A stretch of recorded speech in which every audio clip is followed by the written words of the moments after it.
మీ బంగారం తాకట్టులో ఉందా? విడిపించుకోలేక ఇబ్బందులు పడుతున్నారా? అయితే మీ బంగారాన్ని వెంటనే విడిపించి కొంటాం. గణేష్ గోల్డ్. మీరు సంప్రదించాల్సిన ఫోన్ నంబర్లు 9160-266-916, 8712619507. వైసీపీ అధినేత జగన్మోహన్ రెడ్డి మాట్లాడుతున్నారు. లైవ్ లో చూద్దాం.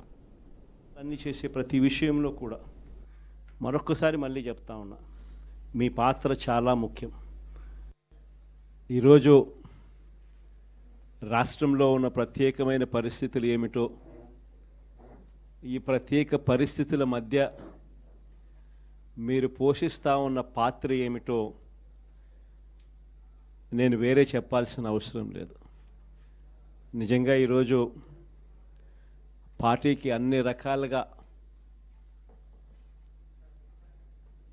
ఒక పెద్దన్న పాత్ర ఎవరైనా పోషిస్తూ ఉన్నారు అంటే అది న్యాయవాదులే అని చెప్పాలి.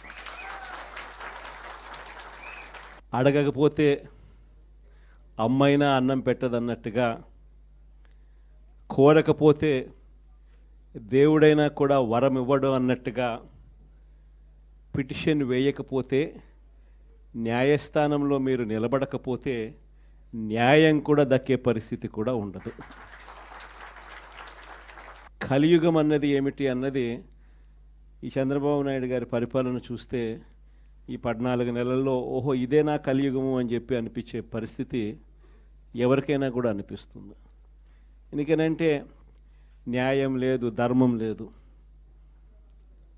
తమకు గిట్టని వాళ్ళు ఎవరైనా ఉంటే, తమకు నచ్చని వాళ్ళు ఎవరైనా ఉంటే, తమకు వ్యతిరేకంగా స్వరం వినిపించే వాళ్ళు ఎవరైనా ఉంటే తట్టుకునే పరిస్థితి లేదు, జీర్ణించుకునే పరిస్థితి లేదు.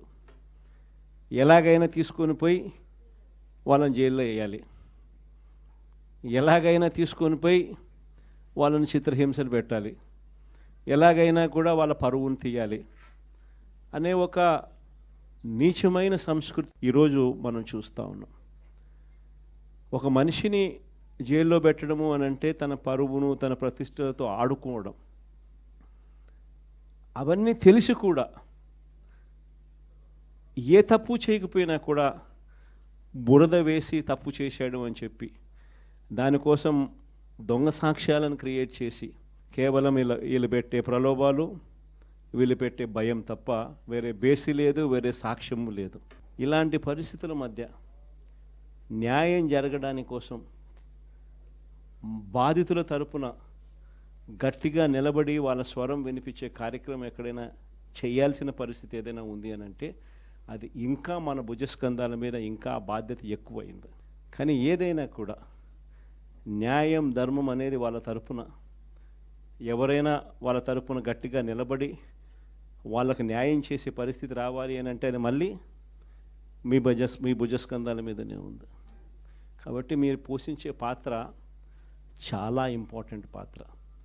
మరీ ముఖ్యంగా కష్టకాలంలో ప్రతిపక్షంలో ఉన్నప్పుడు వైఎస్ఆర్ పార్టీకి నిజంగా పెద్దన్నగా మీరు చేస్తూ ఉన్న పాత్ర ఎప్పటికీ కూడా పార్టీ మర్చిపోదని సందర్భంగా తెలియజేస్తాను. ఎవరికి కూడా ఊహించని విధంగా కూడా, ఇంతకుముందు గతంలో ఎప్పుడు జరగని విధంగా కూడా లీగల్ కమ్యూనిటీకి మరీ ముఖ్యంగా ఫస్ట్ టైం లా కంప్లీట్ చేసుకొని తమ కాళ్ళ మీద తాము నిలబడడానికి సిద్ధంగా ఉన్న యంగ్స్టర్స్కు, యంగ్ లాయర్స్కు ప్రభుత్వం అప్పట్లో క్రమం తప్పకుండా సహాయ సహకారాలు అందిస్తూ లా నేస్తం పేరిట అండగా నిలిచిన చరిత్ర కూడా ఇంతకుముందు ఎప్పుడూ జరగల. ఒక్క వైఎస్ఆర్సీపీ ప్రభుత్వం వచ్చిన తర్వాత మాత్రమే ఆ చరిత్ర కూడా చూసాం. అలాంటి పరిస్థితుల నుంచి నిజంగా అట్టడుగు వర్గాలకు తోడుగా ఉండాలని చెప్పి కార్యక్రమంలో భాగంగా ఏకంగా జీపీలు, ఏజీపీల నియామకంలో కూడా ఏకంగా 52% రిజర్వేషన్లు ఇచ్చి అట్టడుగు వర్గాలకు కూడా మంచి చేయాలి అని చెప్పి ఆలోచన చేసిన పరిస్థితులు కూడా గతంలో ఎప్పుడు చూడాల. అప్పుడు కూడా జరిగింది కూడా, అది కూడా వైఎస్ఆర్సీపీ హయాంలోనే. న్యాయవాదులకు సంక్షేమ నిధి కోసం 100 కోట్ల రూపాయలు వాళ్ళకు కేటాయింపులు చేసి అందులో 25 కోట్ల రూపాయలు ఖర్చు కూడా ఎప్పుడైనా జరిగింది అని అంటే అది కూడా వైఎస్ఆర్సీపీ ప్రభుత్వ హయాంలోనే. న్యాయవాదుల సంక్షేమ నిధికి కాకుండా ఇన్సూరెన్స్ పథకానికి కూడా 1/3 వంతు వాటాను కూడా ప్రభుత్వమే చెల్లించిన పరిస్థితులు కూడా ఎప్పుడైనా ఉన్నాయి అని అంటే అది కూడా వైఎస్ఆర్సీపీ ప్రభుత్వంలో. ఇవన్నీ కూడా దేవుడి దయతో ఇవన్నీ కూడా అప్పట్లో గర్వపడే విధంగా న్యాయవాదులందరికీ కూడా మనం మంచి చేశాము అని చెప్పి గర్వంగా పార్టీ చెప్పుకునే విధంగా కూడా చేయగలిగాం. కానీ ఈసారి మాత్రం మీ అందరికీ ఇంకొక కొత్త విషయం చెప్తా. జగన్ 2లో వైఎస్ఆర్సీపీ 2లో చూస్తూ 1.5 సంవత్సరం అయిపోయింది. కళ్ళు మూసుకొని కళ్ళు తెరిచేసరికి ఆ మిగతా 3 ఏళ్ళు కూడా అయిపోతాయి. ఆ 3 ఏళ్ళు అయిపోయిన తర్వాత వచ్చేది మాత్రం ఈసారి ఖచ్చితంగా మన ప్రభుత్వమే వస్తుంది. ఎందుకనంటే ఇంతగా మోసాలు చేసిన పరిస్థితి, ఇంతగా అబద్ధాలు చెప్పిన పరిస్థితి బహుశా ఈ రాష్ట్ర చరిత్రలో ఎప్పుడూ కూడా మనం చూసి ఉంటాం. చివరికి లాయర్లకు కూడా మోసం చేసిన పరిస్థితులు కూడా మనం చూస్తూనే ఉన్నాం. సూపర్ 6లు సూపర్ 7లు అనేటి గాలికి ఎగిరిపోయినాయి. ఇంతకుముందు మన ప్రభుత్వ హయాంలో ఉన్న ప్రతి పథకం కూడా అన్నీ రద్దయిపోయినాయి. వీళ్ళు చెప్పిన హామీలన్నీ కూడా మోసంగా మిగిలిపోయిన పరిస్థితుల మధ్య ఒకవైపున అన్ని అబద్ధాలు మోసాలుగా కనిపిస్తూ ఉన్న పరిస్థితులు ఒకవైపున ఉంటే, మరోవైపున వ్యవస్థలన్నీ కూడా పూర్తిగా దిగజారిపోయిన పరిస్థితులే కనిపిస్తూ ఉన్నాయి. చదువుల రంగం తీసుకున్న, పేదవాడి ఆరోగ్యానికి సంబంధించిన రంగం తీసుకున్న, వ్యవసాయ రంగం తీసుకున్న, లా అండ్ ఆర్డర్ తీసుకున్న, గవర్నెన్స్లో ట్రాన్స్పరెన్సీ తీసుకున్న, ఏ రంగాన్ని తీసుకున్నా కూడా అన్ని రకాలుగా తిరోగమనమే కనిపిస్తుంది తప్ప ఈ రాష్ట్ర ప్రభుత్వంలో ఎక్కడా కూడా పురోగతి, అభివృద్ధి అనేది ఎక్కడా కనిపించని పరిస్థితి. మరోవైపున విచ్చలవిడి కరప్షన్, ఎక్కడ చూసినా కానీ కరప్షన్ అనేది మామూలుగా లేని పరిస్థితిలో ఈరోజు చూస్తూ ఉన్నాం. ఎక్కడ నిలబడినా, ఏ గ్రామానికి వెళ్ళినా కూడా గ్రామంలో పక్కనే బెల్ట్ షాప్ కనిపిస్తుంది.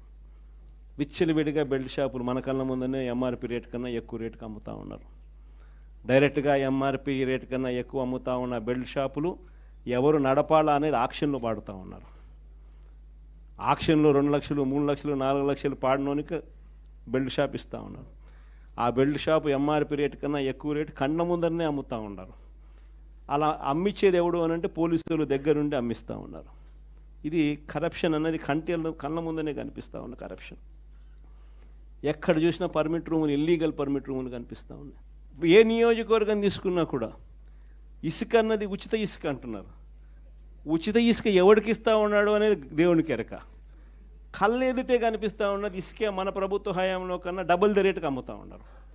మన ప్రభుత్వ హయాంలో అన్న ఇసుకన్నా కనీసం సంవత్సరానికి 700 కోట్లు 750 కోట్లు గవర్నమెంట్కి ఆదాయం వచ్చేది రాయల్టీ రూపేణ. ఇప్పుడు రాయల్టీ రాకపోగా ఇసుకేమో డబుల్ రేటుకి అమ్ముతూ ఉన్నారు.